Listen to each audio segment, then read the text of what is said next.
Hey y'all, welcome back to the greenhouse. I'm sorry my voice is a little raspy this morning. Started out as a really exciting, fun day. Today is actually the day that I'm going to be starting some of my first seeds of the year, or of the season, the summer garden season, which is always really exciting. I'm always antsy to get that going, and today is the day. And this video is all about knowing when to start your seeds. Before we get started though, I feel like my eyes are a little puffy, they may be a little red, so I wanted to go ahead and get that out of the way. It started out as a really exciting day. It quickly turned into a very somber day. You may or may not know, we had two Great Pyrenees, Mac and Molly. Mac was our male, Molly is our female. And this morning,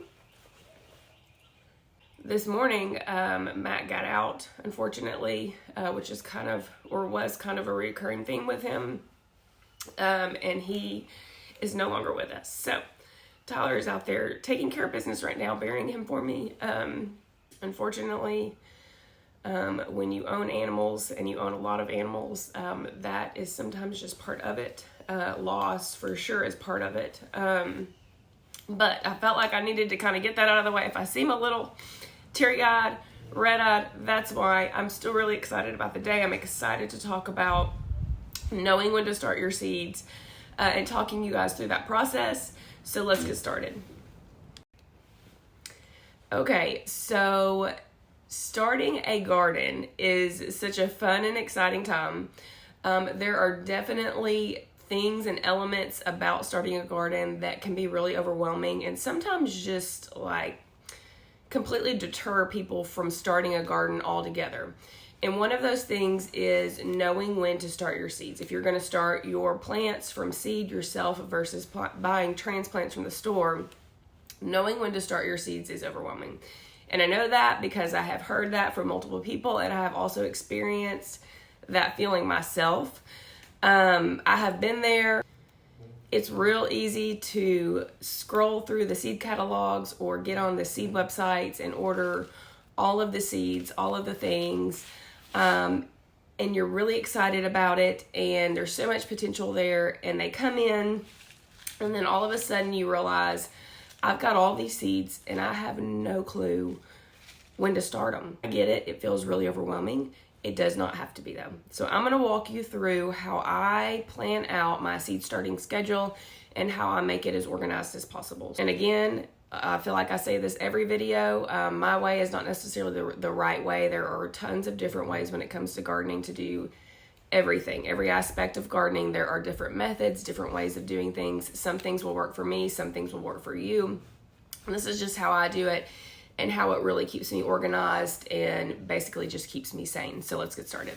Okay, so step number one is simply knowing when your last frost date is. And that is probably the easiest step, because all you have to do is go to Google, type in the search bar, whatever city you live in, last frost date.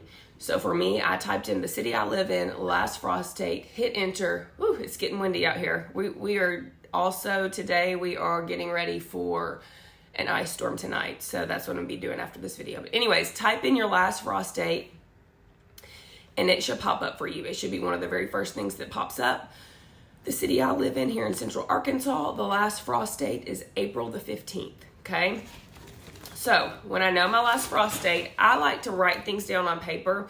You may not. You may be more of a digital person and you may put all of this in your phone, and that's totally fine too, but this is how I do it. So this is kind of comical, but last frost date, April the 15th, on my calendar here is also my due date. So I'm due on our last frost date. So I'm probably going to be looking like a crazy woman running around here like I got my head cut off with a newborn and trying to plant my summer garden and all the things. So that should be comical. One thing to note, this is the estimated last frost date. Okay, so April the 15th for the town I live in is the estimated last frost date. Obviously the exact last frost date can't be determined. We can only estimate it, right? So just keep in mind whatever date that Google pops up for you is estimated. Generally speaking, the last frost date that we get here in Central Arkansas is usually a week or two after the estimated last frost date. So when I get ready to plant, I try to keep that in mind, and a lot of times I'll plant a little later than that estimated last frost date, but that's just a little side note. So first step, find your last frost date, estimated last frost date. Put it in your calendar, whether it be paper calendar, something on your phone, on your iPad, whatever. Keep that last frost date in mind, okay? Okay, step 2 is to take your seeds. These are not all of my seeds. I have more seeds that actually just came in the other day that I need to go in and look at and put in this pile. But I take my seeds. Generally speaking, these seed packets should give you all the information you need to know when to start your seeds. Okay, so this is a packet from Johnny's. It is yarrow. It's a type of like flower that I'm going to be starting this year. It's gonna be really pretty, I think. I'm going to be putting it right out here on the outsides or on the flower beds of my greenhouse. Okay, so just side note there. But this packet of yarrow says that in order to transplant, if I want to transplant this plant, which is what I want to do, I'm going to sow it 8 to 10 weeks before my last frost date, okay? So I go back, I take in mind what my estimated last frost date is, which is April the 15th, okay? And then all I do is go back and count 8 to 10 weeks prior to that, which puts me at, let's see here, pretty much this week, okay? So this is the first week of February. I have peppers, coneflower, and yarrow on there. Those are the things I'm going to be starting this week. I'm going to be starting working on them today. So I have my packet of yarrow. I'll write on my calendar 8 to 10 weeks prior to that last frost date, so I know that's when I start that specific seed. Okay, so same thing with these pepper seeds. These are from Hoss Tools, obviously. These are the California Wonder bell pepper, which are really popular around here. I'm actually not growing any of these for my garden. I don't think I had planned. Yeah, so none of these are for my garden. I'm not actually growing bell peppers this year. They're going to be for the plant sale coming up. So same thing with peppers. A lot of times you'll start them 8 to 10 weeks before your last frost date. So I have those written on my calendar as well with the yarrow. And then I also, if you can see that there, I have 2/4, so February 4th, or the week of February 4th, written on the seed packet. And then that just says all for sale. So I just know that all of these are going to be going for the plant sale.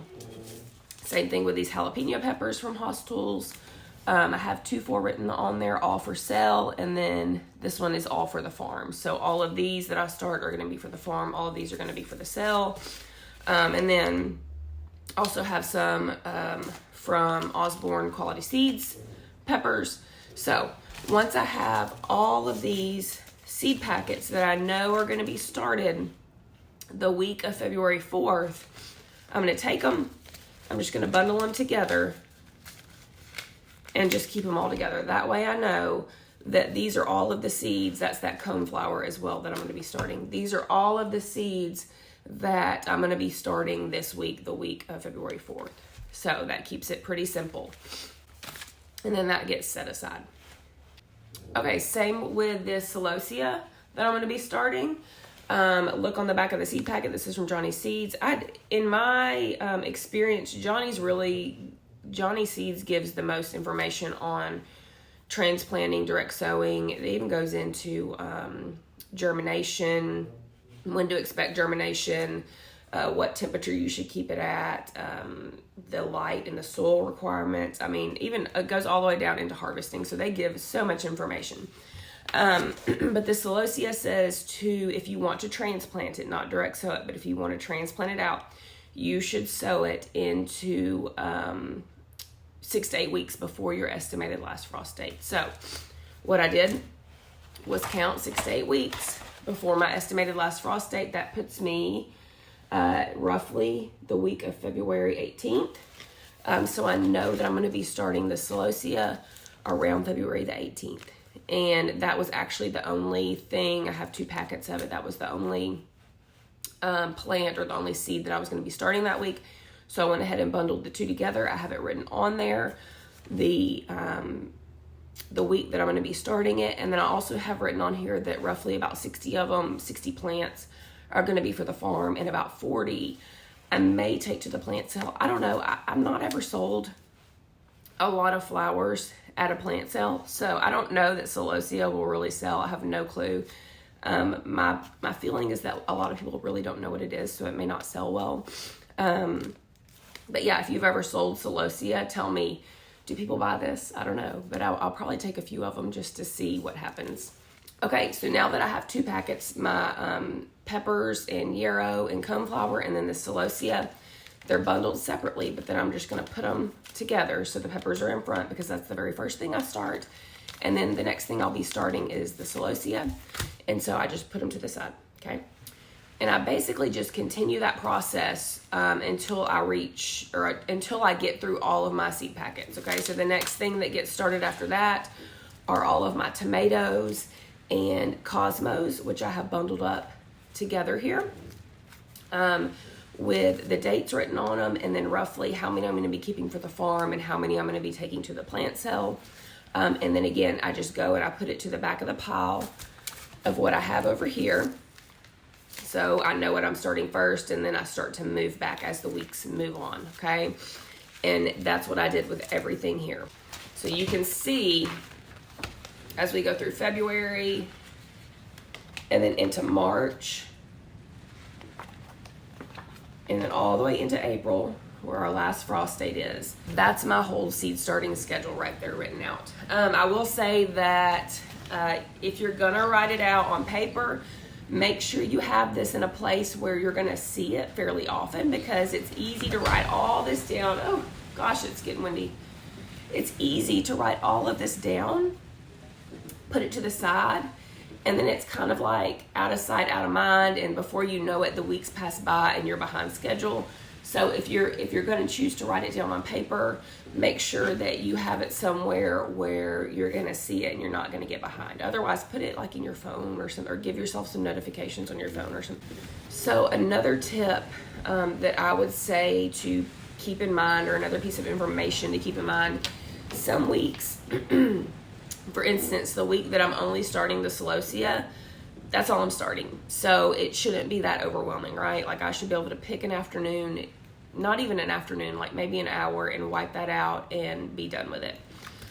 Weeks like this first week in March, I'm going to be starting a couple of flowers and then a whole lot of herbs.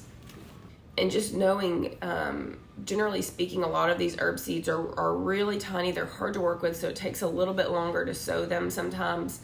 And then just the fact that I have all these things that I need to get sown the week of March 4th. So what I'll probably do the first week in March is to make sure that I get on top of it early, start my sowing earlier in the week, and just make sure I give myself plenty of time to get all of those seeds sown, as opposed to waiting to the last day of the week or the end of the week, and then you're really overwhelmed and you get behind. Another thing to keep in mind is that so it's an estimated last frost date, right? So we don't really know when our last frost date is. We can only give our best guess. So a lot of these seed packets are giving you these pretty big 2-week ranges on when to start your seeds. And 2 weeks can make a big difference in a transplant. 2 weeks of growth can be huge. So some of that, knowing when to choose, 6, 7, 8 weeks, some of that comes with experience. For instance, last year I started my tomatoes 8 weeks before my estimated last frost date. They ended up getting a little bit bigger than what I wanted. So this week I'm actually going to start them 6 weeks before my last frost date. Okay. And so only way I know that is from experience. Other factors come into play too. Like once these guys germinate, they'll move out to the greenhouse, and the temperature of the greenhouse is going to matter, and how many really bright sunny days we have versus these like really nasty gloomy days we have, that's going to matter in growth. And so there are some factors that you just can't control, but you just do your best. You just make your best guess. If you've never started seeds before, start 8 weeks before your last frost. Start your tomatoes 8 weeks before your last frost date and see where that gets you. Then make notes of how big they got before they were ready to be transplanted outside. If they got too big, then reel back on that the next year. Start them a little bit closer to your last frost date. If they didn't get as big as you wanted, then make note of that as well and start them a little earlier. That's kind of, it's the overwhelming part of gardening, but it's also the fun part, and it's kind of the experimental side of it. So don't let the overthinking of it deter you from starting seeds, because it does not have to be difficult. It does not have to be this really daunting task. It can be fun. Enjoy it, and make that seed schedule, make that seed starting schedule. Let me know how it goes for you if you use this method, and I'll catch you guys next time. Bye.